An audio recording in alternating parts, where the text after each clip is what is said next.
J'ai une question à vous poser, et je veux que vous soyez parfaitement honnête avec vous-même. Combien de fois, rien que cette semaine, vous êtes-vous allongé dans votre lit le soir? Avez-vous fermé les yeux? Et, au lieu de trouver le repos, avez-vous trouvé une tempête? Combien de fois votre esprit s'est-il transformé en tribunal où vous étiez à la fois l'accusé, le juge et le procureur? Combien de fois avez-vous essayé de résoudre mentalement un problème sans solution logique? Et pourtant, vous êtes-vous perdu dans vos pensées, comme si réfléchir davantage pouvait vous mener à une réponse qui n'existe tout simplement pas dans le domaine de la raison humaine? Si vous êtes ici en train de regarder cette vidéo, je suis presque certain que ce n'est pas un hasard. Je crois, du plus profond de mon cœur, que Dieu vous a conduit ici parce qu'il a quelque chose de très précis à vous dire aujourd'hui. Ce message peut paraître simple au premier abord, mais si vous le laissez pénétrer au plus profond de votre âme, il a le pouvoir de changer radicalement votre vie. Le message est le suivant: cessez de vous battre seul contre vous-même. Libérez-vous de ce fardeau. Ayez confiance en Dieu. Car la paix que vous recherchez si désespérément ne vient pas de la raison, elle vient de la foi, elle vient de l'abandon. Je sais que cela peut vous sembler familier. Peut-être avez-vous déjà entendu cela à l'église, dans un chant ou une prière. Mais il y a une différence immense entre entendre une vérité et la laisser transformer votre vie.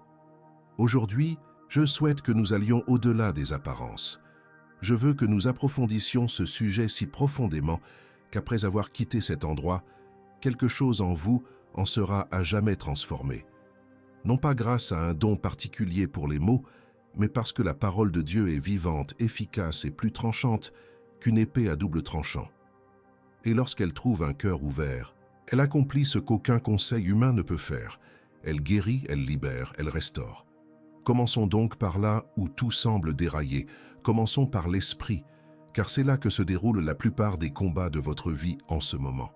Ce n'est pas au travail, ce n'est pas dans votre relation, ce n'est pas sur votre compte en banque, c'est dans votre tête. C'est dans le silence du petit matin.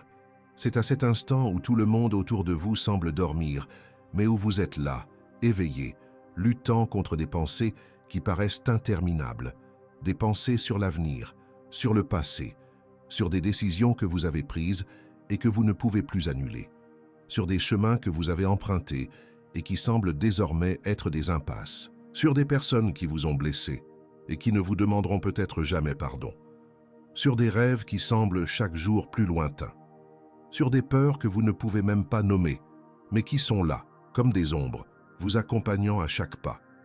La rumination mentale est l'un des plus grands fléaux spirituels qui soient, et je ne parle pas au sens figuré. Quand votre esprit devient un champ de bataille permanent, quand chaque pensée en engendre une autre, et ainsi de suite, et que vous réalisez être pris au piège de ce cycle depuis des heures, quelque chose en vous se vide de son énergie. Il ne s'agit pas seulement d'énergie mentale, mais aussi d'énergie spirituelle. C'est votre capacité à entendre la voix de Dieu, à trouver le repos en sa présence, à croire, à faire confiance, à espérer. Tout cela est érodé lentement, silencieusement, par cette guerre qui se déroule dans votre propre esprit. La Bible en parle de manière très profonde. Dans Isaïe, Dieu compare l'état d'une âme tourmentée à un désert. Et à bien y réfléchir, c'est exactement ce que devient un esprit excessivement inquiet, un désert. Un lieu aride et desséché où rien ne prospère, où les pensées circulent comme un vent chaud et sans but, où il n'y a ni eau vive, ni ombre, ni réconfort. Vous pouvez être entouré de monde, vous pouvez vous trouver dans un endroit magnifique, vous pouvez avoir toutes les raisons logiques d'être en paix, mais si votre esprit est en guerre, vous vivez dans un désert intérieur. Un désert que personne ne voit mais que vous ressentez à chaque instant. Et le plus cruel dans cette guerre, c'est son silence. Personne autour de vous ne s'en aperçoit. Vous souriez, vous remplissez vos obligations, vous allez travailler, vous prenez soin de votre famille.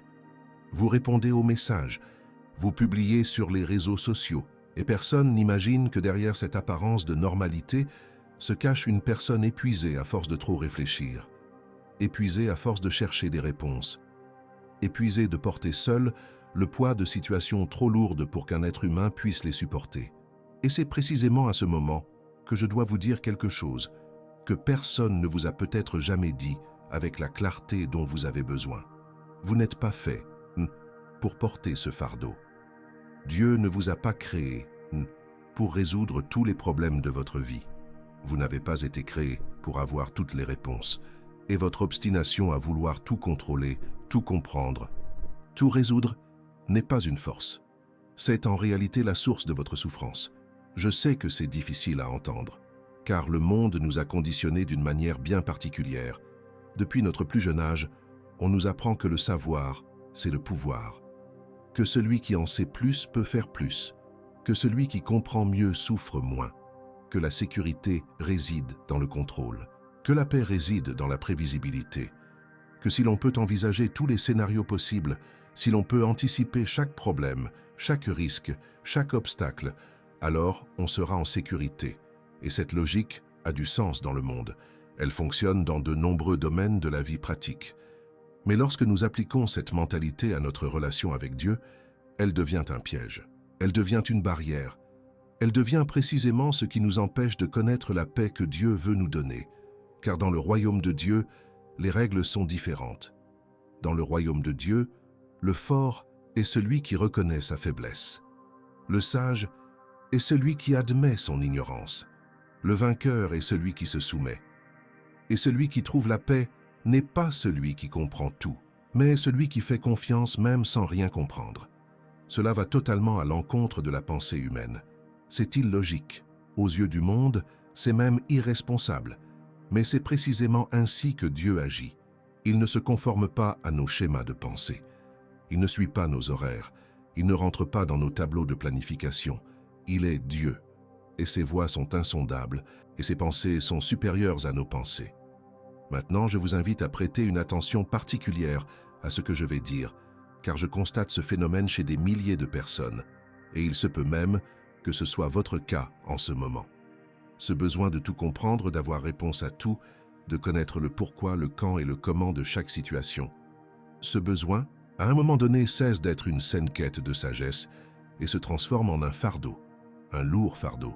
Un fardeau qui, paradoxalement, est plus lourd que le problème même que vous essayez de résoudre. Réfléchissez-y un instant. Combien de fois le problème en lui-même n'était-il pas si grave, mais votre anxiété face à ce problème, votre besoin de le comprendre parfaitement, de trouver la solution idéale, d'anticiper chaque conséquence l'ont transformé en un monstre? Combien de fois avez-vous perdu le sommeil, non pas à cause de la situation elle-même, mais parce que votre esprit s'efforçait de la traiter, de l'analyser, de la disséquer et de la résoudre de toutes les manières possibles? Le fardeau n'était pas le problème. Le fardeau était votre tentative de contrôler le problème. Et Dieu le sait. Il connaît votre esprit mieux que vous ne vous connaissez vous-même. Il connaît chacune de vos pensées avant même qu'elles ne se forment. C'est pourquoi, dans de nombreux passages des Écritures, il ne donne pas d'explication. Il dit simplement « Ayez confiance en moi ». Il ne présente pas un rapport détaillé du plan. Il ne montre pas un schéma des étapes. Il n'envoie pas de courriel détaillant le calendrier complet de ce qui va se produire dans votre vie. Il dit simplement « Ayez confiance ». Et cette absence d'explication, ce silence, n'est pas de la cruauté. Ce n'est pas de l'indifférence. C'est en réalité l'un des plus grands actes d'amour de Dieu, car c'est dans le silence que se forge le caractère. C'est dans l'attente que la maturité s'épanouit. C'est dans l'absence de réponse que la foi devient authentique. N'importe qui peut prétendre avoir confiance en Dieu quand tout va bien, quand les factures sont payées, quand la santé est parfaite, quand la relation est solide, quand l'emploi est stable. Mais la vraie foi, celle qui déplace les montagnes, celle qui réjouit le cœur de Dieu, cette foi-là ne se révèle que lorsqu'il n'y a pas d'explication. Quand il n'y a aucune garantie, quand il n'y a aucune preuve tangible que tout ira bien. C'est là, précisément au cœur de cette apparente obscurité, que Dieu façonne en vous quelque chose de précieux, quelque chose qui ne pourrait se former autrement. Je sais que c'est douloureux. Je sais que l'attente est pénible. Je sais que le silence de Dieu peut ressembler à une absence. Mais je dois vous dire du plus profond de mon cœur que le silence de Dieu n'est jamais un abandon. Jamais. Quand Dieu se tait, c'est qu'il est à l'œuvre. Si vous n'entendez pas sa voix, cela ne signifie pas qu'il n'écoute pas la vôtre. Si les portes semblent fermées, cela ne signifie pas qu'il vous a oublié. Cela signifie qu'il prépare quelque chose qui vous dépasse, quelque chose qui ne peut se réaliser qu'au moment parfait, quelque chose que votre esprit, aussi brillant soit-il, serait incapable de concevoir. Parlons un instant de Noé. car son histoire est l'un des exemples les plus éloquents de foi sans garantie que la Bible nous offre. Imaginez la scène. Dieu apparaît à un homme et lui ordonne de construire une arche gigantesque au milieu d'une terre aride. Il ne pleuvait pas. Il n'y avait pas de rivière à proximité. Rien ne laissait présager un déluge imminent. Dieu lui dit simplement « Construis-la ». Et Noé la construisit. Imaginez ce que cela signifie concrètement. Noé a passé des années à construire cette arche. Des années. Pas des jours, pas des semaines, des années. Et pendant toutes ces années, il a été ridiculisé. Son entourage le prenait pour un fou. Ses voisins se moquaient de lui. Toute la communauté le raillait. La logique humaine voulait qu'il gaspille sa vie dans un projet absurde. Et à aucun moment, durant toutes ces années, Dieu n'est apparu pour lui donner une explication détaillée. Dieu n'a pas dit « Écoute Noé, il pleuvra le 15e jour de tel mois, l'eau montera exactement de tant de mètres, et cela durera tant de jours. » Non, Dieu a simplement dit « Aie confiance en moi et construis. » Essayez de vous mettre à sa place un instant. Imaginez-vous au travail, dans votre routine, et Dieu vous ordonne de faire quelque chose que personne autour de vous ne comprend. Quelque chose d'inédit, quelque chose qui défie toute logique. Vous regardez le ciel, il est dégagé. Vous regardez la terre, elle est sèche. Vous regardez les gens autour de vous, ils se moquent de vous. Et vous n'avez qu'un mot, une instruction, une voix qui dit « Construis ». Comment réagiriez-vous? Que dirait votre esprit? Probablement, ça n'a aucun sens. Et ce serait vrai, ça n'avait aucun sens. Mais Dieu n'a jamais promis que ce serait logique. Il a promis d'accomplir un miracle. Et les miracles, par définition, échappent à la logique. Et voici la leçon qui bouleverse la logique du monde. L'obéissance de Noé, sans garantie, sans preuve, sans plan précis, a ouvert la voie au surnaturel. La logique disait que c'était de la folie. La foi disait que c'était de l'obéissance. Et quand les eaux sont montées, quand l'impossible est devenu réalité sous les yeux de tous, la seule famille préparée était celle qui avait choisi de faire confiance à Dieu plutôt qu'à sa propre compréhension. C'est profond. Et cela s'applique directement à votre vie aujourd'hui. Peut-être Dieu vous demande-t-il de construire quelque chose qui semble absurde. Peut-être vous demande-t-il de faire un pas dans une direction que la logique juge impossible. Peut-être vous demande-t-il de lâcher prise sur quelque chose auquel vous vous accrochez désespérément, quelque chose que vous pensez devoir contrôler, quelque chose dont votre esprit vous dit que vous ne pouvez pas vous passer. Et votre esprit crie « C'est absurde, c'est risqué, c'est de la folie ». Mais Dieu murmure « Aie confiance en moi ».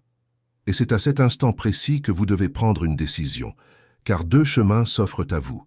Le premier consiste à continuer comme toujours, réfléchir, analyser, calculer, tenter de contrôler, de comprendre, de résoudre les problèmes par vous-même. Ce chemin vous est familier. Il est rassurant d'une certaine manière, car vous avez au moins l'impression d'agir. Mais c'est aussi ce chemin qui vous a mené jusqu'ici, à cet épuisement, cette anxiété, ces nuits blanches, cette paix volée. Le second chemin est celui de la foi. C'est lâcher prise, c'est s'abandonner, c'est dire « Seigneur, je ne comprends pas, mais j'ai confiance. Je ne vois pas, mais je crois. Je n'ai pas toutes les réponses, mais je sens ta main. » Et cela suffit. Je dois faire une pause ici pour vous parler d'un point essentiel, souvent négligé lorsqu'on aborde la foi et la confiance en Dieu. Il existe une dimension spirituelle à ce combat qu'il est impossible d'ignorer. Lorsque j'affirme que faire confiance à Dieu au cœur du chaos est une forme de guerre spirituelle, je n'emploie pas une simple métaphore. Je parle d'une réalité biblique profonde et puissante. La Bible affirme clairement que notre combat n'est pas contre la chair et le sang, mais contre les principautés, contre les pouvoirs, contre les dominateurs des ténèbres de ce monde, contre les esprits du mal dans les lieux célestes. Éphésiens 6, 12. Cela signifie que nombre de vos pensées tourmentées, nombre de vos doutes apparemment sans origine, nombre de vos peurs surgissant de nulle part, ne sont pas simplement le fruit de votre esprit. Il existe un ennemi réel et stratégique qui connaît vos faiblesses et vous attaque précisément là où vous êtes le plus vulnérable, votre esprit. L'ennemi sait que s'il domine votre esprit, il domine votre vie. S'il parvient à semer le doute, la peur, la confusion, la culpabilité, la honte et le désespoir dans le terreau fertile de vos pensées, il n'a plus besoin de rien faire. Votre propre esprit fera le travail à sa place. Vous vous détruirez par des pensées qui vous paraîtront les vôtres, mais qui sont en réalité des armes semées par l'adversaire pour vous éloigner de Dieu, de la paix, du dessein que Dieu a pour votre vie. C'est pourquoi choisir de faire confiance à Dieu au milieu du chaos n'est pas seulement un acte de foi, mais un véritable combat spirituel. Chaque fois que vous choisissez de croire, alors que tout autour de vous vous incite à douter, vous affaiblissez l'ennemi. Chaque fois que vous refusez d'entrer dans le cycle des pensées destructrices et que vous proclamez la vérité de la parole de Dieu, vous conquérez un territoire spirituel. Chaque fois que vous vous abandonnez entre les mains de Dieu, au lieu de tenter de contrôler la situation, vous dites à l'adversaire « Tu n'as aucun pouvoir sur moi. Ma confiance ne repose pas sur ma capacité à comprendre, mais sur celui qui est capable de faire infiniment plus que tout ce que je peux demander ou imaginer. » Imaginez un véritable champ de bataille. Lorsqu'un soldat tient bon et refuse de reculer, il démoralise l'ennemi. Lorsqu'une forteresse est attaquée, l'assaillant commence à remettre en question sa propre stratégie. Et dans la dimension spirituelle, lorsque vous refusez de céder à la peur et au désespoir, lorsque vous vous dressez avec foi et déclarez « Je ne serai pas ébranlé, car mon Dieu est inébranlable », l'ennemi recule. Il perd l'accès à votre territoire. Il perd son influence. Non pas parce que vous êtes fort, mais parce que votre foi active la puissance de Dieu dans votre situation. C'est comme si votre foi ouvrait une porte qui permet à l'armée céleste d'entrer en scène. Vous ne menez pas le combat. Dieu combat, mais c'est votre foi qui déclenche l'intervention divine. Le combat le plus décisif de votre vie n'est pas contre les circonstances. Il n'est pas contre les gens. Il n'est pas contre les problèmes financiers, de santé ou relationnels. Le combat le plus décisif est le combat de la foi. C'est le choix quotidien à chaque instant de faire confiance à Dieu, même en l'absence de preuves visibles de son action. Et cette foi, cette confiance inébranlable, est votre arme la plus puissante. Non pas parce que vous êtes fort, mais parce que le Dieu en qui vous avez confiance est invincible. Il y a maintenant un autre point crucial à aborder, le rôle de l'esprit dans la vie du croyant. Je ne dis pas que l'esprit est votre ennemi. L'esprit est un don de Dieu. La capacité de penser, de raisonner, d'analyser, de planifier, tout cela est un don merveilleux. Mais le problème survient lorsque l'esprit cesse d'être un outil et devient le guide. Lorsque l'esprit, au lieu de servir l'esprit, cherche à gouverner toute l'existence. Imaginez votre esprit comme un copilote rempli des fonctions importantes. Il assiste, calcule, surveille. Mais c'est le pilote qui commande l'avion. Si le copilote tente de prendre le contrôle sans l'autorisation ni les instructions du pilote, c'est le chaos, le désastre. Et c'est précisément ce qui se produit lorsque notre esprit essaie de prendre le contrôle de notre vie spirituelle. Lorsque nous laissons nos pensées, nos analyses, nos peurs et notre logique humaine prendre la place qui appartient au Saint-Esprit. Le Saint-Esprit doit être aux commandes. Il est le pilote. Il connaît la destination. Il voit les obstacles à venir. Il connaît le chemin sûr. Et lorsqu'il est aux commandes, l'esprit peut se reposer. Non pas qu'il soit sans importance, mais parce qu'il n'a plus à porter seul le poids de la conduite. Il peut faire confiance au pilote. Et cette confiance engendre quelque chose qu'aucune pensée rationnelle ne peut produire, la paix.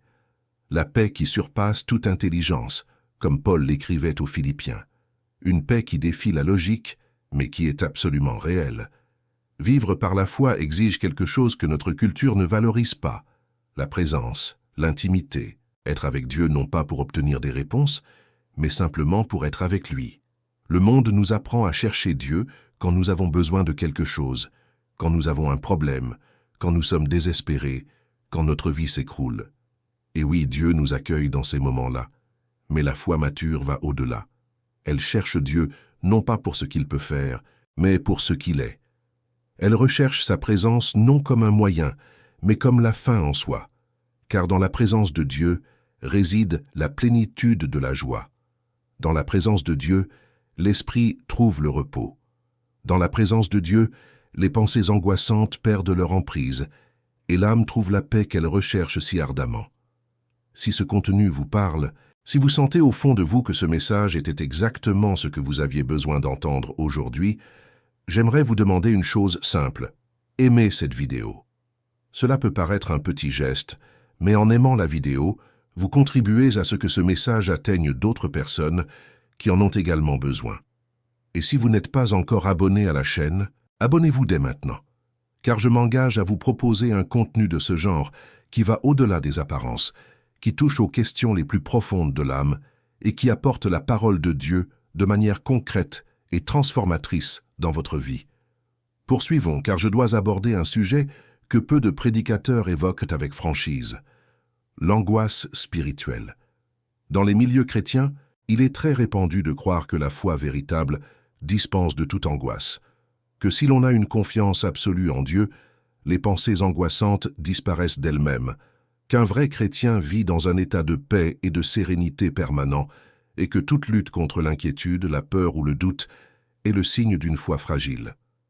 Je dois vous dire que c'est un mensonge qui a causé des dommages incalculables dans la vie de milliers de chrétiens sincères à travers le monde. Il est parfaitement possible d'avoir une foi authentique, d'aimer Dieu de tout son cœur, d'être attaché à la parole et à la prière, et pourtant d'être étouffé par des pensées angoissantes. Car l'angoisse n'est pas nécessairement le signe d'un manque de foi. Souvent, elle témoigne d'un esprit surchargé, d'un cœur accablé, d'une âme qui a besoin de guérison et de réconfort. Jésus lui-même, au jardin de Gethsémani, connut une angoisse si profonde que sa sueur devint comme des gouttes de sang. Le psalmiste David, décrit comme un homme selon le cœur de Dieu, écrivit des psaumes entiers pour décrire l'agonie de ses pensées, ses nuits blanches, les larmes qui inondaient son lit. Paul, le grand apôtre, confessa avoir traversé des moments de si profond découragement qu'il souhaita mourir. Élie, après l'une des plus grandes victoires spirituelles de l'histoire, s'enfuit et demanda à mourir sous un arbre. Ce ne sont pas des histoires de personnes sans foi.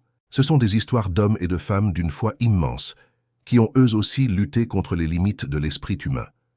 Et s'ils ont lutté, il n'est pas surprenant que vous le fassiez aussi. Ce qui compte, ce n'est pas de savoir si vous ressentez de l'anxiété, mais ce que vous en faites, où vous dirigez cette anxiété, comment vous réagissez à ces pensées qui tentent de vous dominer. Voici la clé que je veux graver dans votre cœur aujourd'hui. Le remède à l'angoisse spirituelle, c'est de cesser de penser, c'est de cesser d'analyser, c'est de cesser de chercher à comprendre et à résoudre. Le remède, c'est l'abandon, c'est troquer le cycle incessant de l'analyse contre un acte simple et profond d'abandon. C'est mettre fin au tourbillon mental et dire simplement « Seigneur, je m'en remets à toi. Je ne sais pas comment résoudre ce problème. Je ne comprends pas pourquoi cela arrive. Je n'ai pas les réponses. Mais je sais que tu les as, et je choisis de trouver la paix en toi. » Imaginez votre esprit comme un verre d'eau trouble. Vous le faites tourner, mais l'eau reste trouble. Plus vous remuez, plus elle s'obscurcit. Mais si vous vous arrêtez, si vous posez simplement le verre sur la table et le laissez tranquille, quelque chose se produit. Les impuretés se déposent. L'eau s'éclaircit. Non pas parce que vous avez agi activement pour la nettoyer, mais parce que vous avez cessé de la faire tourner. L'abandon, c'est cela. C'est cesser de remuer. C'est laisser la présence divine, telle la gravité, œuvrer à dissiper ce qui est trouble. Ce n'est pas de la passivité, c'est de la sagesse. C'est reconnaître qu'une force supérieure à vos efforts humains œuvre en votre faveur et lui laisser l'espace nécessaire pour agir. L'abandon n'est pas une faiblesse. Je dois le répéter car le monde nous a fait croire le contraire. L'abandon n'est pas une faiblesse. L'abandon est la forme de foi la plus courageuse qui soit. Car l'abandon signifie admettre que l'on n'est pas Dieu. Cela signifie reconnaître qu'il existe quelqu'un de plus grand, de plus sage, de plus puissant, de plus aimant, qui est aux commandes même lorsque tout semble hors de contrôle. Cela signifie ouvrir les mains et lâcher prise sur ce à quoi l'on s'accrochait si fort, en ayant confiance que les mains de Dieu sont plus grandes et plus sûres que les nôtres. Et lorsque vous vous abandonnez, un miracle se produit. Le cycle des pensées angoissantes commence à s'estomper. Pas forcément d'un coup, comme un interrupteur, mais progressivement, au fil de votre pratique quotidienne de l'abandon instant après instant. Chaque fois qu'une pensée angoissante surgit, abandonnez-la. Chaque fois que la peur tente de vous dominer, proclamez la vérité. Chaque fois que l'esprit veut prendre le contrôle, redirigez-le vers la présence de Dieu. Et dans cette pratique constante, dans cette discipline spirituelle de l'abandon, la paix grandit. non pas comme l'absence de problème, mais comme la présence de Dieu au cœur même des problèmes. La prière simple est l'un des outils les plus puissants dans ce processus. Je ne parle pas de prières longues, éloquentes et théologiquement complexes. Je parle de prières brutes, sincères, en une seule phrase. Des prières comme « Seigneur, je n'en peux plus, mais j'ai confiance en toi. Père, j'ai peur, mais je sais que tu es là. Dieu, je ne comprends rien, mais je m'abandonne à toi. Jésus, prends soin de moi. » Ces prières simples, faites du fond du cœur, au milieu de la nuit, au milieu des larmes, au milieu du désespoir, ces prières touchent le ciel, car Dieu n'est pas impressionné par les belles paroles. Il est touché par la sincérité du cœur. Et quand l'un de ses enfants crie du plus profond de son âme, même sans mots parfaits, Dieu entend. Dieu répond. Dieu agit. Se reposer en la présence de Dieu est la solution ultime pour un esprit accablé. Et se reposer en sa présence ne signifie pas cesser de vivre. Cela ne signifie pas s'isoler du monde. Cela ne signifie pas abandonner ses responsabilités. Cela signifie vivre autrement. Au lieu de vivre dans l'anxiété, on vit dans la confiance. Au lieu d'agir par peur, on agit par foi. Au lieu de prendre des décisions sous le coup de la panique, on prend des décisions guidées par la paix qui découle de l'intimité avec Dieu.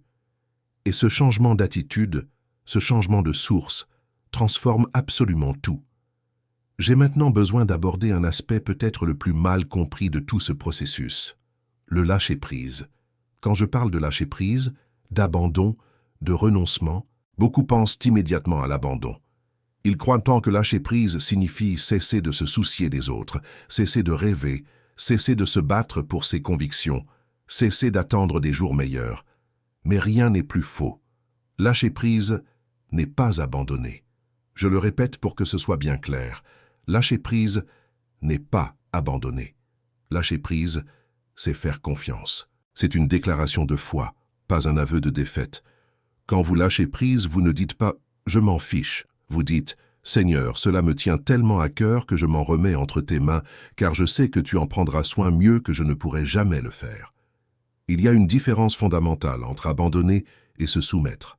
Abandonner naît du désespoir. Se soumettre naît de la confiance. Abandonner, c'est se confronter au problème et se dire « il n'y a pas de solution ».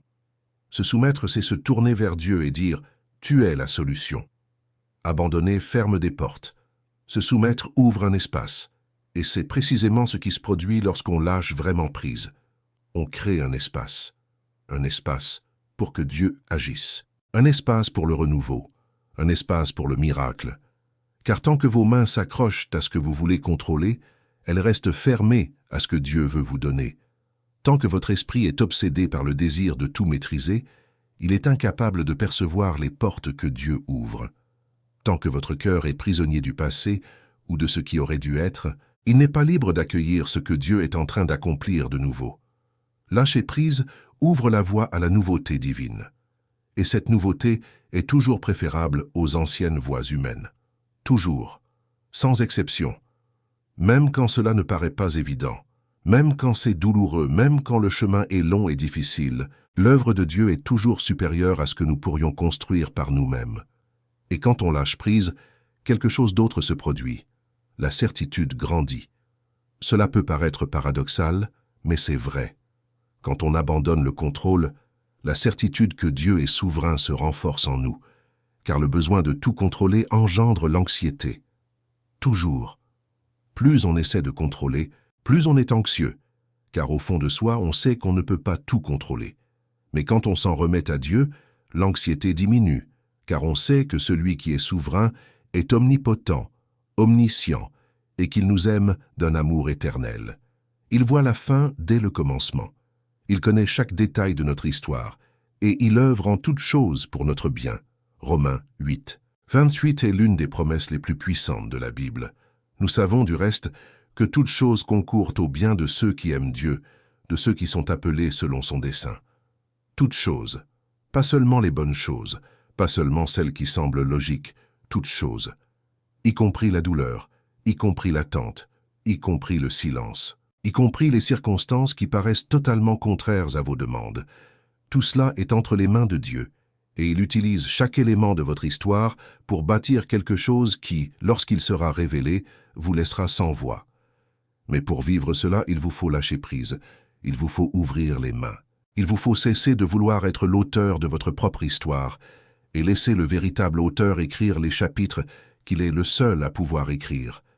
Et je sais que cela exige du courage. Je sais que cela exige une foi qui transcende la raison. Mais c'est à cela que vous êtes appelés. Vous êtes appelés à vivre une vie surnaturelle. Une vie que la logique humaine ne peut expliquer. Une vie qui n'a de sens que lorsqu'on l'aperçoit à travers le prisme de la foi. J'aimerais maintenant aborder un sujet à la fois extrêmement pratique et profondément spirituel. Entendre la voix de Dieu. Car si nous voulons lâcher prise et faire confiance à Dieu, nous devons être capables d'entendre ce qu'il dit. Et entendre Dieu au milieu du brouhaha mental qui caractérise la plupart d'entre nous est l'un des plus grands défis de la vie chrétienne. Nous vivons dans un monde bruyant. Non seulement bruyant physiquement, avec la circulation, les notifications, les réseaux sociaux et le flux incessant d'informations, mais aussi intérieurement. Nos pensées sont comme des radios toujours allumées, toujours branchées sur plusieurs stations à la fois. Les préoccupations professionnelles se mêlent aux soucis familiaux, les projets d'avenir s'entremêlent aux regrets du passé, et au milieu de ce tumulte intérieur, la voix douce et sereine de Dieu tente de se faire entendre. Élie, le prophète, vécut une expérience transformatrice à ce sujet. Après avoir fui, terrifié, après avoir demandé la mort, Dieu le conduisit dans une grotte du mont Horeb et lui annonça qu'il passerait devant lui. D'abord, un vent violent se leva, brisant les montagnes. Mais Dieu n'était pas dans le vent. Puis il y eut un tremblement de terre. Mais Dieu n'était pas dans le tremblement de terre. Ensuite, il y eut un feu. Mais Dieu n'était pas dans le feu. Et après le feu, une douce voix se fit entendre. Et c'est dans cette voix paisible qu'Élie rencontra Dieu. C'est profondément révélateur. Dieu ne crie généralement pas. Il ne rivalise pas avec le bruit. Il murmure, et pour entendre un murmure, il faut se taire, il faut s'approcher, il faut s'arrêter. Et c'est précisément pourquoi l'ennemi s'efforce tant de maintenir votre esprit agité, car il sait que dans le silence, vous entendriez Dieu. Dans le silence, vous recevriez sa direction. Dans le silence, vous trouveriez la paix. Alors il maintient le volume sonore élevé. Il entretient le tourbillon des pensées. Il maintient les soucis actifs. Il occupe l'esprit avec tout sauf la présence de Dieu. Pour entendre Dieu, il faut cultiver le silence. Et je ne parle pas seulement du silence extérieur, bien que celui-ci soit important aussi. Je parle du silence intérieur, le silence de l'âme. Ce moment où l'on choisit délibérément de couper le flux incessant de ses pensées et d'être simplement en présence de Dieu, sans but précis, sans liste de choses à faire, sans chercher à résoudre quoi que ce soit, juste être, juste respirer, juste avoir confiance. Cela exige de la sensibilité, cela exige de la pratique, cela exige de la discipline. L'esprit résistera. Il tentera de vous ramener dans le cycle des pensées. Il essaiera de vous convaincre que vous perdez votre temps, qu'il y a des choses plus importantes à faire, que le silence ne résoudra pas vos problèmes.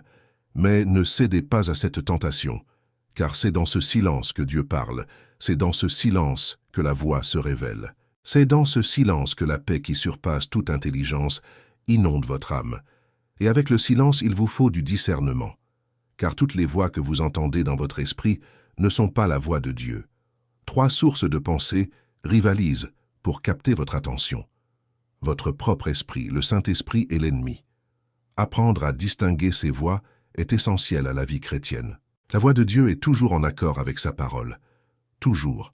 Si une pensée contredit la Bible, elle ne vient pas de Dieu. La voix de Dieu apporte la paix, même lorsqu'elle interpelle ou corrige. La voix de Dieu est douce, mais ferme. Elle convainc sans condamner. Elle guide sans contrôler. Elle invite sans imposer. La voix de l'ennemi, en revanche, est empreinte de peur, de culpabilité, de confusion et de précipitation. L'ennemi vous dit que vous n'êtes pas à la hauteur, que Dieu ne vous aime pas vraiment, que votre passé vous disqualifie, que votre avenir est sombre, qu'il vous faut tout régler immédiatement, sinon il sera trop tard, que vous ne pouvez faire confiance à personne, pas même à Dieu. Ce sont là les marques distinctives de la voix de l'adversaire. Et lorsque vous les reconnaissez, vous pouvez les rejeter avec autorité au nom de Jésus. Et votre propre voix, la voix de votre esprit naturel, est généralement marquée par la logique et la raison pure. Elle n'est pas nécessairement mauvaise. mais elle n'est pas suffisante non plus. Elle calcule mais ne contemple pas le surnaturel. Elle planifie mais ne prévoit pas les miracles. Elle analyse mais ne discerne pas le spirituel. C'est pourquoi l'esprit ne peut être votre guide suprême. Il peut être votre partenaire, votre allié, votre outil, mais le véritable guide doit être le Saint-Esprit. Développer ce discernement est un cheminement. Cela ne se fait pas du jour au lendemain.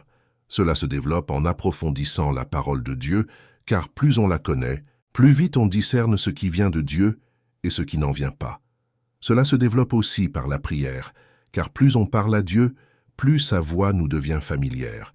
Et cela se développe enfin par l'obéissance. Car l'obéissance aiguise le discernement. Chaque fois qu'on écoute et qu'on obéit, notre capacité d'entendre et de discerner s'accroît. Et chaque fois qu'on ignore ou qu'on désobéit, cette capacité diminue. Et cela m'amène au dernier point et peut-être le plus important de ce message, l'obéissance. Car tout ce dont nous avons parlé jusqu'ici, lâcher prise, faire confiance à Dieu, apaiser son esprit, cultiver sa foi, tout cela aboutit à un seul acte, obéir à ce que Dieu demande. Je dois être franc avec vous. Dieu vous demande quelque chose en ce moment même. Peut-être est-ce important. Peut-être est-ce quelque chose qui paraît insignifiant. Peut-être vous demande-t-il de pardonner à quelqu'un. Peut-être vous demande-t-il de vous éloigner d'une situation qui vous fait souffrir. Peut-être vous demande-t-il de faire un pas de foi vers un nouveau chemin. Peut-être vous demande-t-il simplement de vous arrêter, d'arrêter de fuir, d'arrêter d'essayer de tout contrôler, d'arrêter de trop réfléchir et de vous reposer simplement dans ses bras. Quelle que soit la demande de Dieu, la réponse qu'il attend est l'obéissance. Non pas une obéissance parfaite, car nul n'est parfait. Non pas une obéissance aveugle, car le courage n'est pas l'absence de peur, mais la décision d'agir malgré elle. Mais une obéissance sincère. Une obéissance née de l'amour et de la confiance. Une obéissance qui dit « Seigneur, je ne détiens pas toutes les réponses, je ne vois pas le chemin dans son intégralité, je ne comprends pas pourquoi tu me demandes cela, mais je te fais suffisamment confiance pour t'obéir. » Cette obéissance libère le surnaturel dans votre vie. Elle ouvre les portes restées closes. Elle déplace les montagnes qui semblent infranchissables. Elle transforme le désert en jardin. Car lorsque Dieu vous appelle et que vous obéissez, ce n'est pas votre force qui agit, mais la puissance de Dieu qui se manifeste à travers votre obéissance. Et cette puissance est infinie. Je souhaite revenir sur un point évoqué au début de ce message, car il est essentiel que cela soit parfaitement clair pour vous. La paix que vous recherchez ne provient pas de la compréhension humaine. Elle ne survient pas lorsque vous aurez enfin tout compris. Elle n'apparaît pas lorsque tous les problèmes seront résolus. Elle ne se manifeste pas lorsque les circonstances s'aligneront sur vos désirs. La paix divine opère dans une dimension totalement différente. Elle existe au cœur du chaos. Elle demeure au milieu de la tempête. Elle s'épanouit au milieu de l'incertitude, car elle ne dépend pas de ce qui se passe autour de vous. Elle dépend de ce qui vit en vous. Si le Christ vit en vous, la paix est votre droit spirituel inné. Vous n'avez pas à la gagner, ni à la mériter. Elle ne se manifeste pas seulement lors de prières intenses ou d'expériences spirituelles extraordinaires. Elle est accessible à vous maintenant, en cet instant précis. Peu importe ce qui se passe dans votre vie, quelle que soit l'ampleur du problème, même si vos pensées sont agitées, la paix de Dieu est là, prête à être saisie. Et la porte d'entrée n'est pas la raison, mais la foi, l'abandon, la confiance. Philippiens 4, 6, 7 dit « Ne vous inquiétez de rien, mais en toute chose, par la prière et la supplication, avec des actions de grâce, faites connaître à Dieu vos demandes. Et la paix de Dieu, qui surpasse toute intelligence, gardera vos cœurs et vos pensées en Jésus-Christ. » Méditez sur ce passage. Il ne dit pas « Comprenez tout et vous trouverez la paix ». Il dit « Priez et vous trouverez la paix ». Il ne dit pas « Résolvez vos problèmes et vous trouverez le repos ». Il dit « Abandonnez-vous à Dieu et vous trouverez le repos ». Et cette paix qu'il promet n'est pas une paix quelconque. C'est une paix qui surpasse toute intelligence. Une paix que votre esprit ne peut créer, que la logique ne peut expliquer, que le monde ne peut ni offrir ni enlever. Cette paix protège. C'est ce que dit le texte. Elle protège ton cœur et ton esprit. Elle agit comme une garde, un protecteur, une forteresse autour de ton âme. Lorsque des pensées angoissantes surgissent, la paix de Dieu les intercepte. Lorsque la peur tente de t'envahir, la paix de Dieu se dresse comme un rempart. Lorsque la confusion menace de s'installer, la paix de Dieu apporte la clarté. Mais cette paix n'agit que si tu fais ta part. Abandonne-toi, prie, fais confiance, rends grâce. La gratitude est un élément fondamental de ce processus, souvent négligé. Le passage de l'Épître aux Philippiens contient une précision importante. Priez avec reconnaissance. Il ne dit pas simplement « priez ». Il dit « priez avec reconnaissance ». Rendre grâce au cœur de l'épreuve est l'un des actes de foi les plus puissants qui soient. Car en rendant grâce avant même de connaître la réponse, vous affirmez votre confiance en Dieu, plus que dans les circonstances. Vous dites « Seigneur, je te remercie non pas parce que tout va bien, mais parce que tu es bon. Je te remercie non pas parce que je comprends, mais parce que j'ai confiance en qui tu es. » La gratitude transforme l'atmosphère spirituelle de votre vie. Elle détourne votre attention des problèmes pour la porter sur celui qui pourvoit à vos besoins. Elle vous permet de poser votre regard sur les circonstances et de le placer dans le regard de Dieu. Et lorsque votre regard est fixé sur le regard de Dieu, quelque chose de magique, voire de surnaturel, se produit. Les problèmes semblent moins importants. Non pas qu'ils aient changé, mais votre perspective a changé. Vous voyez désormais d'un point de vue plus élevé, d'un point de vue de confiance, d'un point de vue de foi, d'un point de vue d'intimité avec celui qui tient toute la situation entre ses mains. Je voudrais vous faire part d'une observation que je fais régulièrement et qui pourrait vous aider à comprendre vos difficultés. Souvent, les personnes les plus sujettes aux pensées obsessionnelles sont précisément les plus intelligentes, les plus sensibles et les plus attentives. Ce sont des personnes profondément empathiques, qui prennent leurs responsabilités au sérieux, qui veulent bien faire, qui ont un bon cœur et un esprit vif. Et c'est précisément cette combinaison de sensibilité et de vivacité d'esprit qui crée un terreau fertile pour l'anxiété. Si cela vous décrit, il est important que vous compreniez ceci. Le fait de trop réfléchir n'est pas un défaut de caractère. Il s'agit, dans bien des cas, d'une interprétation erronée d'une qualité. Votre capacité de réflexion profonde est un don. Votre sensibilité est un don. Votre sens du détail est un don. Mais lorsque ces dons s'expriment sans la guidance du Saint-Esprit, ils deviennent des fardeaux. Ce qui était censé être une bénédiction se transforme en fardeau. La solution n'est pas d'effacer ces qualités, mais de les soumettre à la seigneurie du Christ. Il s'agit de laisser le Saint-Esprit guider vos pensées, vos sentiments et l'usage que vous faites de ces dons. Lorsque vous agissez ainsi, les qualités qui vous tourmentaient autrefois deviennent des instruments de votre dessein.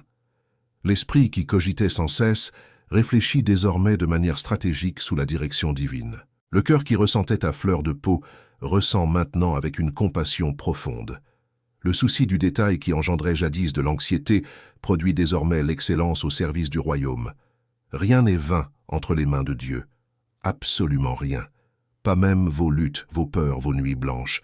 Tout cela remis entre ses mains devient la matière première des miracles.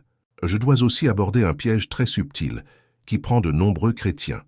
La spiritualisation excessive de l'anxiété. Certaines personnes, en entendant ce genre de message, développent un sentiment de culpabilité supplémentaire. Elles pensent « Je devrais avoir plus de foi, je ne devrais pas ressentir cela, qu'est-ce qui ne va pas chez moi ?» Et cette culpabilité, au lieu d'aider, ne fait qu'empirer les choses. Car désormais, à l'anxiété initiale, s'ajoute la culpabilité de ressentir de l'anxiété. C'est une souffrance supplémentaire, totalement inutile. Je veux te libérer de ce sentiment de culpabilité. Ressentir de l'anxiété ne signifie pas que tu as échoué. Cela ne signifie pas que ta foi est faible. Cela ne signifie pas que Dieu est déçu de toi. Cela signifie simplement que tu es humain. Et être humain, c'est traverser des épreuves, souffrir, avoir peur et être incertain. Jésus le savait. C'est pourquoi il a dit « Dans le monde, vous aurez des tribulations ». Il n'a pas dit « Si vous avez suffisamment de foi, vous n'aurez jamais de problème ». Il a dit « Vous aurez des tribulations ». Mais il a ajouté « Prenez courage, j'ai vaincu le monde ». La victoire n'est pas l'absence de lutte. La victoire, c'est la présence du Christ au cœur même de la lutte. C'est savoir que, même quand la tempête fait rage, même quand l'esprit hurle, même quand la peur frappe à la porte, il y a quelqu'un qui a déjà triomphé de tout cela. Et ce quelqu'un vit en vous. non pas à vos côtés, distant, observant, en vous, plus proche que votre propre souffle, plus intime que vos propres pensées. Et la puissance qui a ressuscité le Christ d'entre les morts, cette même puissance, agit en vous maintenant. Je sais qu'en ce moment vous vous demandez peut-être, mais comment? Comment faire concrètement? Comment arrêter de trop réfléchir? Comment lâcher prise? Comment apaiser mon esprit? Et je vais être honnête avec vous. Il n'y a pas de formule magique. Il n'existe pas de méthode infaillible qui garantisse des résultats instantanés. Ce qui existe, c'est un chemin quotidien, un chemin de choix, de petits choix faits à chaque instant qui, au fil du temps, transforment radicalement le paysage de votre vie intérieure. Chaque matin, au réveil, lorsque les pensées vous assaillent, un choix s'offre à vous. Vous laissez submerger par elles ou les orienter vers Dieu. Ce choix, ce premier choix de la journée, a un pouvoir souvent sous-estimé, car la direction que vous prenez dans les premières minutes du matin détermine souvent l'atmosphère de toute la journée. Si vos premières pensées sont empreintes d'inquiétude, la journée risque d'être marquée par l'anxiété. Mais si elles sont empreintes de gratitude, de confiance et d'abandon, la journée aura une toute autre dimension. Non pas parce que les problèmes auront disparu pendant votre sommeil, mais parce que votre attitude face à eux aura changé avant même de les affronter. Chaque fois qu'une inquiétude surgit durant la journée, un choix s'offre à vous. L'alimenter ou la confier à la prière. Chaque soir, lorsque vous vous couchez et que votre esprit rumine chaque problème, chaque peur, chaque incertitude, vous avez le choix. Laissez votre esprit prendre le dessus ou affirmez que le Saint-Esprit est votre Seigneur et que vous choisissez de trouver le repos en lui. Ces choix sont simples, mais pas faciles. Ils exigent de la volonté, de la persévérance et de la grâce, car vous échouerez souvent. Il y aura des jours où l'anxiété l'emportera, des nuits où les pensées vous submergeront, et dans ces moments-là, la grâce de Dieu suffit. Relevez-vous, secouez la poussière et choisissez à nouveau. Car la vie chrétienne n'est pas une question de perfection, mais de direction. Peu importe le nombre de vos chutes, ce qui compte, c'est la direction que vous suivez. Et si cette direction est Dieu, si la destination est la confiance, si le but est l'abandon, alors vous êtes sur le bon chemin, même lorsque vous trébuchez. Je souhaite partager avec vous une expérience qui m'a profondément transformé et qui, je le crois, peut vous transformer également. Il s'agit d'un concept spirituel que j'appelle l'économie divine du détachement. Dans le monde, l'attachement est perçu comme un signe d'amour et d'engagement. Plus on s'accroche, plus on démontre son attachement. Mais dans le royaume de Dieu, c'est tout le contraire. Plus on s'accroche, plus on s'enferme. Et plus on lâche prise, plus on est libre. Plus surprenant encore, plus on lâche prise, plus Dieu nous donne. Abraham en fit l'expérience de manière radicale lorsque Dieu lui demanda d'offrir Isaac. Isaac était tout pour lui. Il était le fils de la promesse. Il était le rêve accompli. Il était le miracle qu'Abraham attendait depuis des décennies. Et Dieu lui demanda de s'en séparer. C'était insensé. La raison criait « Non, c'est de la folie ». L'émotion hurlait. Comment puis-je renoncer à ce que j'aimais le plus? Mais Abraham gravit la montagne. Il plaça Isaac sur l'autel. Il leva le couteau. Et dans cet instant d'abandon total, lorsqu'Abraham démontra qu'il était prêt à se séparer même de ce qu'il aimait le plus, en toute confiance envers Dieu, les cieux s'ouvrirent. Dieu fournit l'agneau. Isaac fut sauvé. Et Abraham reçut une bénédiction qui dépassait infiniment tout ce qu'il aurait pu obtenir par ses propres moyens. Voici l'économie du royaume. Vous lâchez prise, et Dieu multiplie. Vous vous abandonnez, et Dieu transforme. Vous ouvrez vos mains, et Dieu les remplit d'un don incomparablement meilleur que ce que vous teniez. Non pas parce que Dieu veut vous enlever quelque chose, mais parce qu'il veut vous donner mieux, et il ne peut remplir des mains fermées. À quoi vous accrochez-vous en ce moment alors que Dieu vous demande de lâcher prise? Peut-être un projet, une relation, une attente, un résultat, une idée de ce que les choses devraient être, un besoin de comprendre avant de faire confiance, une insistance à vouloir voir avant de croire. Quoi qu'il en soit, Dieu vous invite en cet instant à lui ouvrir les mains, non pas avec crainte mais avec foi, non pas avec désespoir, mais avec espérance, non pas avec résignation, mais avec la certitude que l'auteur de votre histoire est bon, fidèle et aimant, et qu'il écrit des chapitres qui vous laisseront sans voix. Je sais que c'est effrayant. Je sais que tout votre être aspire à s'accrocher, à contrôler, à s'assurer que tout ira bien. Mais laissez-moi vous dire quelque chose qui pourrait changer votre perspective. La sécurité ne réside pas dans le contrôle, mais dans celui qui le détient. Et si Dieu est aux commandes, vous pouvez lâcher prise, car ses mains sont plus sûres que n'importe quel coffre-fort humain. Son plan est plus parfait que n'importe quelle stratégie humaine, et son amour pour vous est plus profond que tout ce que vous pouvez imaginer. Je souhaite maintenant vous amener à une réflexion plus profonde sur la nature de la confiance. Car faire confiance à Dieu n'est pas une décision ponctuelle, mais un choix constant, un exercice quotidien. Et comme tout exercice, plus on pratique, plus on se renforce. Imaginez un muscle. La première fois que vous essayez de soulever un poids, c'est difficile. Vos muscles tremblent. L'effort est immense. Vous n'arrivez peut-être même pas à terminer le mouvement. Mais à force de répéter l'exercice, jour après jour, semaine après semaine, le muscle se renforce. Ce qui était impossible devient possible. Ce qui était douloureux devient naturel. Il en va de même pour la foi en Dieu. Au début, faire confiance quand l'esprit cherche à tout contrôler est extrêmement difficile. La foi vacille. L'effort est immense. Vous avez peut-être l'impression d'en être incapable, mais à force de pratique, à force de choisir de faire confiance, la foi se fortifie. Ce qui paraissait presque impossible, lâcher prise et s'en remettre à Dieu, devient de plus en plus naturel. Non pas parce que les problèmes ont disparu, mais parce que la force de la foi s'est développée. Et voici une chose magnifique. Dieu n'attend pas de vous une foi immense dès le départ. Jésus a dit que si nous avons une foi de la taille d'une graine de moutarde, nous pouvons déplacer des montagnes. Une graine de moutarde est minuscule, presque invisible. Pourtant, elle recèle le potentiel de devenir un arbre immense. Votre foi est peut-être petite en ce moment. Elle peut sembler insignifiante, insuffisante face aux épreuves que vous traversez. Mais ne sous-estimez pas la graine de moutarde, car, semée dans la terre de l'obéissance et arrosée par l'eau de la persévérance, elle grandit, et grandit encore, jusqu'à devenir si imposante que même les oiseaux du ciel viennent y faire leur nid. Alors, n'attendez pas d'avoir une foi parfaite pour commencer à faire confiance. Commencez avec ce que vous avez. Commencez avec ce fil d'espoir qui persiste. Commencez avec cette douce voix intérieure qui murmure « Peut-être que Dieu est assez grand pour s'occuper de tout cela. » Commencez par là, et faites un pas, un seul. Il n'est pas nécessaire que ce soit un grand pas. Il suffit de dire « Dieu, je veux te faire confiance. Aide-moi à te faire confiance. » Et je vous le promets, en raison de la fidélité inébranlable de Dieu, il honorera ce pas. Il vous accueillera là où vous êtes, et il vous conduira pas à pas vers une paix insoupçonnée. J'aimerais maintenant aborder un point extrêmement pratique qui peut transformer votre vie spirituelle si vous l'appliquez avec constance, la transformation de vos pensées. La Bible nous exhorte à soumettre toute pensée à l'obéissance du Christ. 2 Corinthiens 10, 5.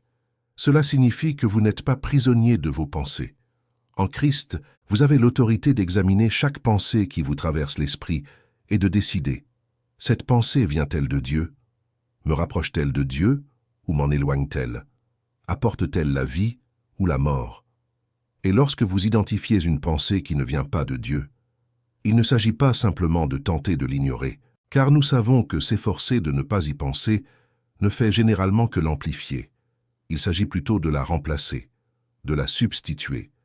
Prenez la pensée de peur et remplacez-la par une promesse de Dieu. Prenez la pensée d'inquiétude et remplacez-la par une affirmation de confiance. Prenez la pensée de doute et remplacez-la par un témoignage de la fidélité de Dieu. Par exemple, lorsque votre esprit vous dit « Et si tout tourne mal », remplacez cette pensée par « Tout concourt au bien de ceux qui aiment Dieu ». Lorsque votre esprit vous dit « Tu es seul face à cela », remplacez cette pensée par « Le Seigneur est mon berger, je ne manquerai de rien ». Lorsque votre esprit vous dit « Il n'y a pas de solution », remplacez cette pensée par « Pour Dieu, rien n'est impossible ». Cette pratique n'est pas une pensée positive superficielle, c'est un combat spirituel. C'est utiliser l'épée de l'esprit qui est la parole de Dieu pour combattre les mensonges que l'ennemi sème dans votre esprit. Jésus a fait exactement cela lorsqu'il a été tenté dans le désert. À chaque tentation, à chaque mensonge du diable, il a répondu « Il est écrit ». Il n'a pas argumenté, il n'a pas débattu, il n'a pas cherché à comprendre la logique de la tentation. Il a simplement proclamé la parole, et la parole lui a suffi. Si cela a suffi à Jésus, cela suffit à vous. Lorsque des pensées vous assaillent, et elles ne manqueront pas, car vivre dans ce monde signifie être exposé à toutes sortes d'influences mentales et spirituelles. Ayez la parole de Dieu à portée de main. Mémorisez des versets qui répondent directement à vos difficultés. Écrivez-les. Affichez-les sur le miroir de votre salle de bain. Enregistrez-les sur votre téléphone. Répétez-les à voix haute lorsque l'angoisse vous envahit.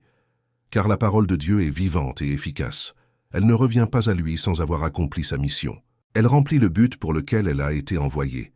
Et lorsque vous la proclamez sur votre esprit, sur vos pensées, sur vos peurs, elle agit, elle transforme, elle libère. Je souhaite également aborder l'importance de la communauté dans ce processus. Car, bien que le combat intérieur soit personnel et souvent solitaire, Dieu ne nous a pas créés pour lutter seuls.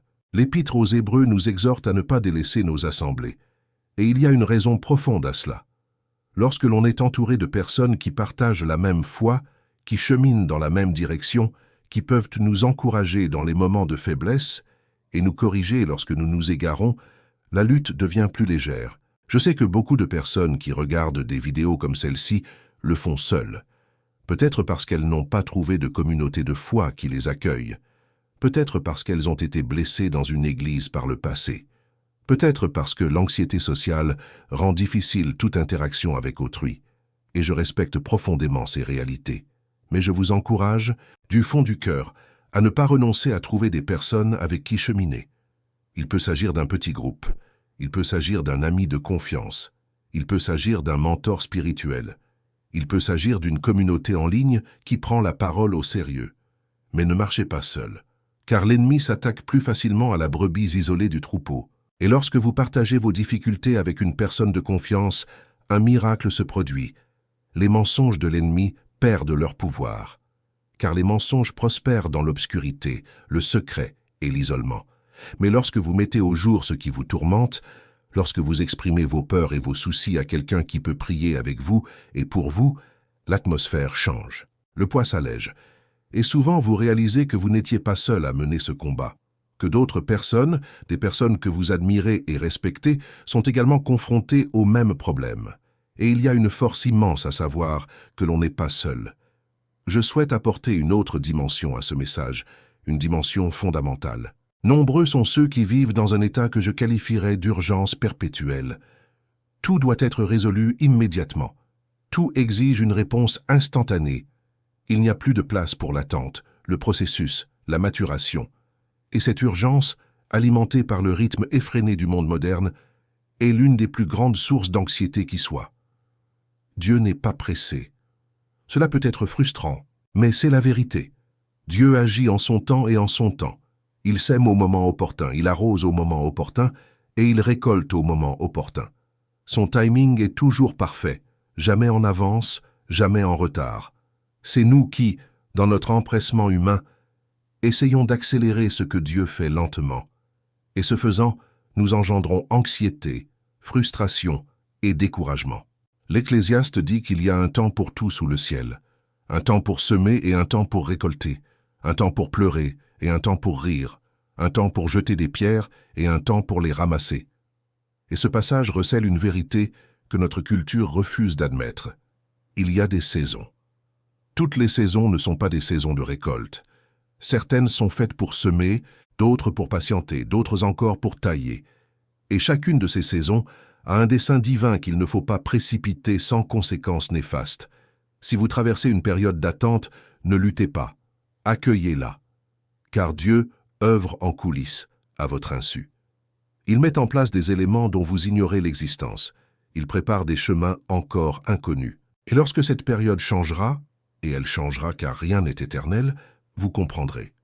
Vous réaliserez que chaque jour d'attente avait un sens, que chaque instant de silence était instructif, que chaque nuit obscure préparait le terrain pour une aube plus belle que tout ce que vous auriez pu créer de vos propres mains. Je pense souvent à Joseph d'Égypte quand j'évoque les épreuves. Ce jeune homme avait reçu des rêves prophétiques, clairs, précis et même vivants. Et qu'est-il arrivé après ces rêves? il fut vendu comme esclave par ses propres frères. Accusé à tort, il fut emprisonné et oublié dans une cellule pendant des années. Chacune de ces épreuves semblait, aux yeux des hommes, contredire les promesses divines. La logique disait « les rêves étaient illusoires ». La raison disait « Dieu avait menti ». Les circonstances criaient « tout était perdu ». Mais Dieu était à l'œuvre. Dans chaque épreuve, dans chaque prison, dans chaque difficulté, Dieu plaçait Joseph exactement là où il devait être. Et que fit Joseph en prison? Il ne se découragea pas. Il ne maudit pas Dieu. Il ne perdit pas la foi. Il continua de servir. Il continua d'être fidèle. Il continua de faire confiance, même en l'absence de preuves visibles de l'action de Dieu.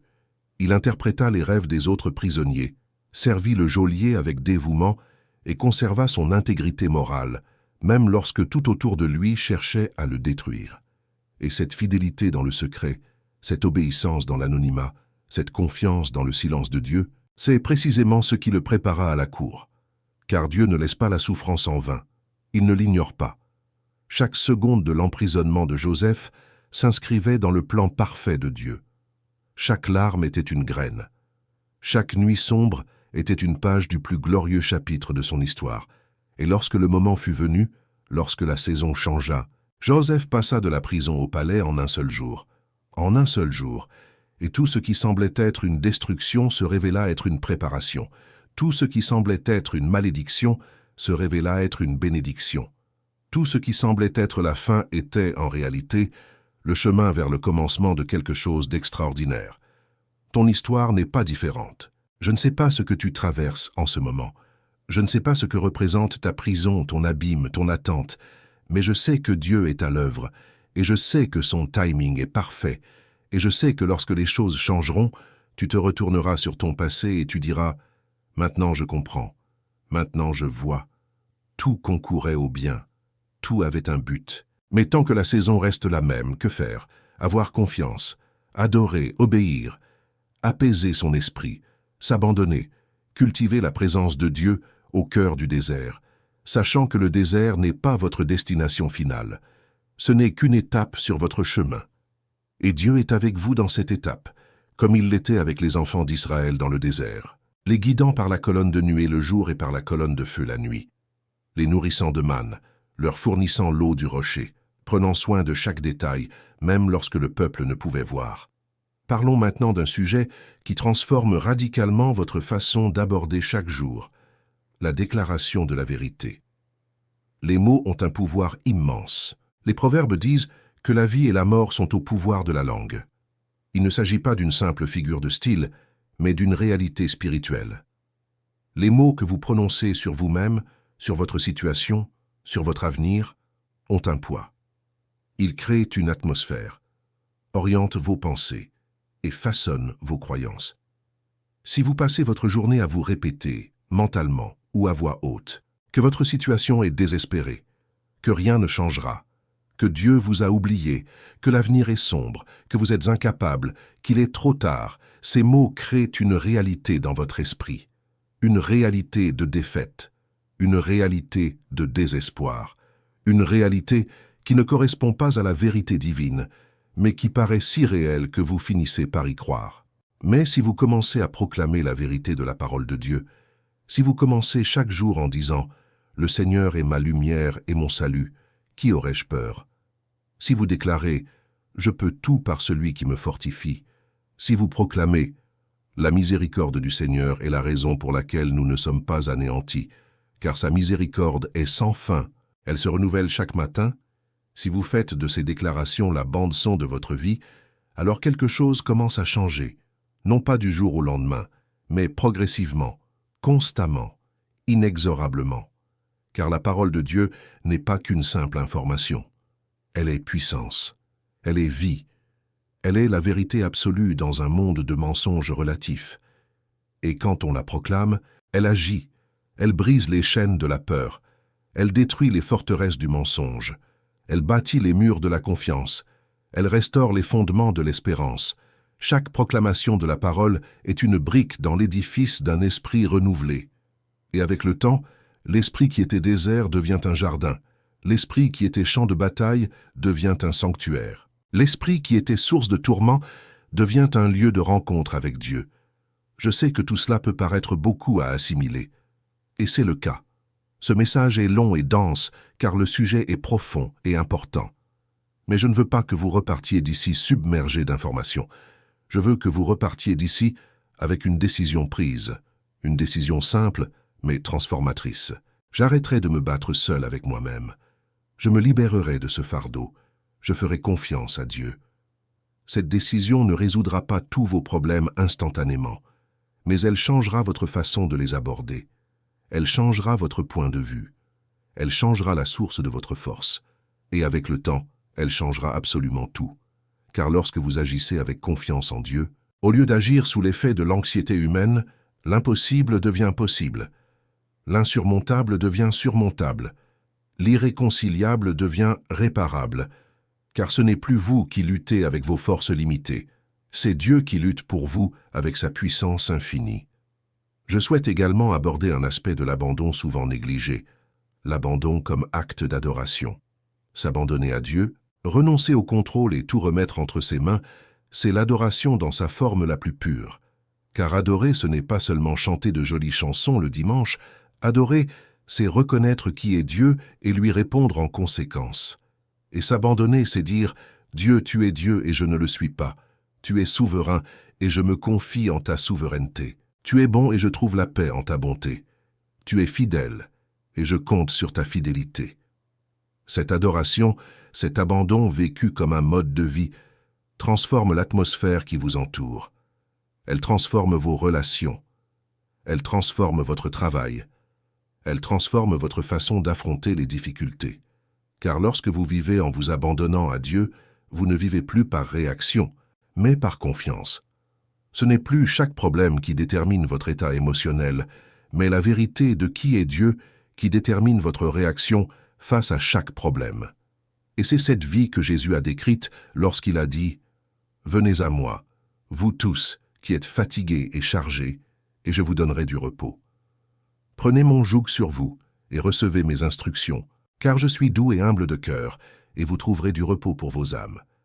Car mon joug est facile à porter, et mon fardeau léger. » Matthieu 11, 28-30. Jésus n'a pas promis une vie sans joug.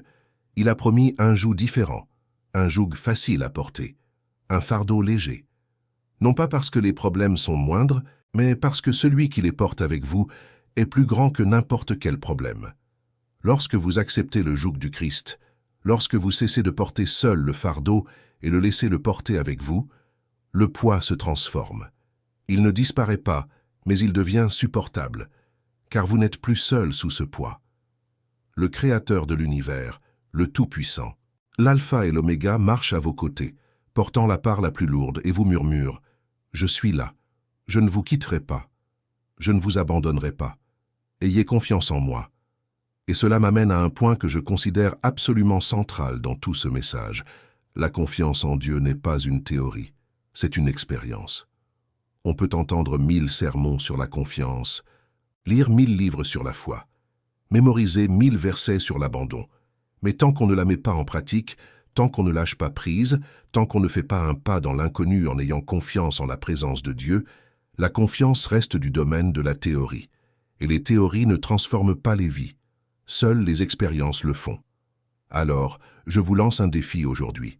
Pas demain, pas la semaine prochaine, aujourd'hui. Choisissez une chose que vous essayez de contrôler de manière obsessionnelle, une inquiétude qui vous empêche de dormir, une peur qui vous paralyse, une situation sur laquelle vous tournez en rond, mentalement, sans trouver de solution. Et abandonnez-la, délibérément, consciemment. Abandonnez-la à Dieu. Dites-le à voix haute, si possible. « Seigneur, je t'abandonne. J'arrête d'essayer de résoudre ce problème seul.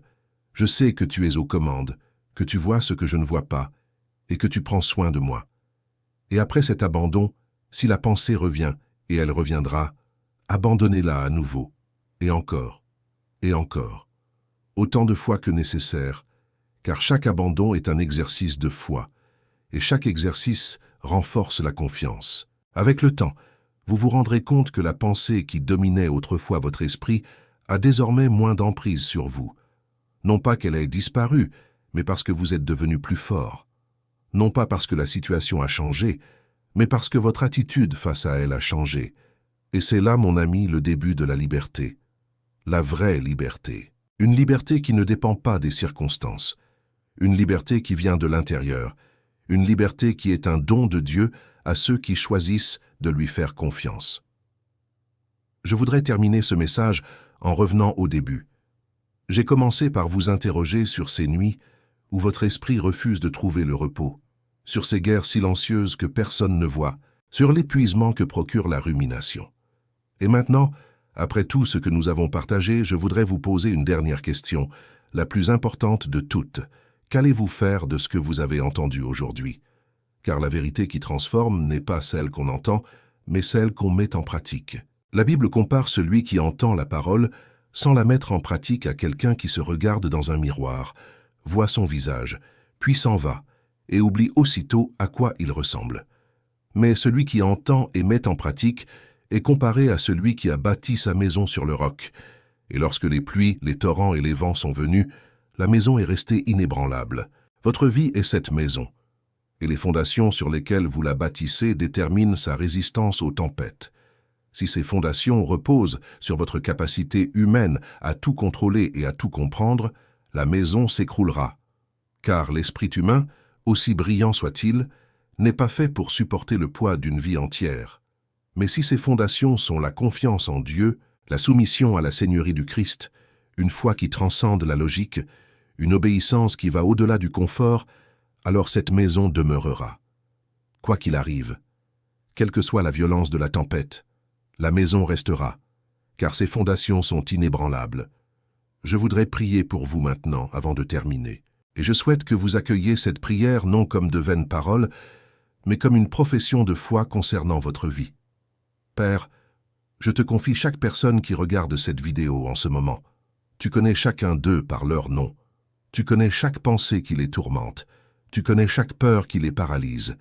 Tu connais chaque nuit blanche, chaque larme silencieuse, chaque cri resté coincé dans leur gorge. Et je te demande, Seigneur, que ta paix, cette paix qui surpasse toute intelligence, inonde l'esprit et le cœur de chacun maintenant. Que la tempête intérieure soit apaisée par ta présence. Que les pensées angoissantes soient remplacées par la certitude de ta fidélité. Que la peur soit chassée par ton amour parfait. Cela leur donne le courage de lâcher prise. Cela leur donne la foi pour faire confiance. Cela leur donne la force d'obéir.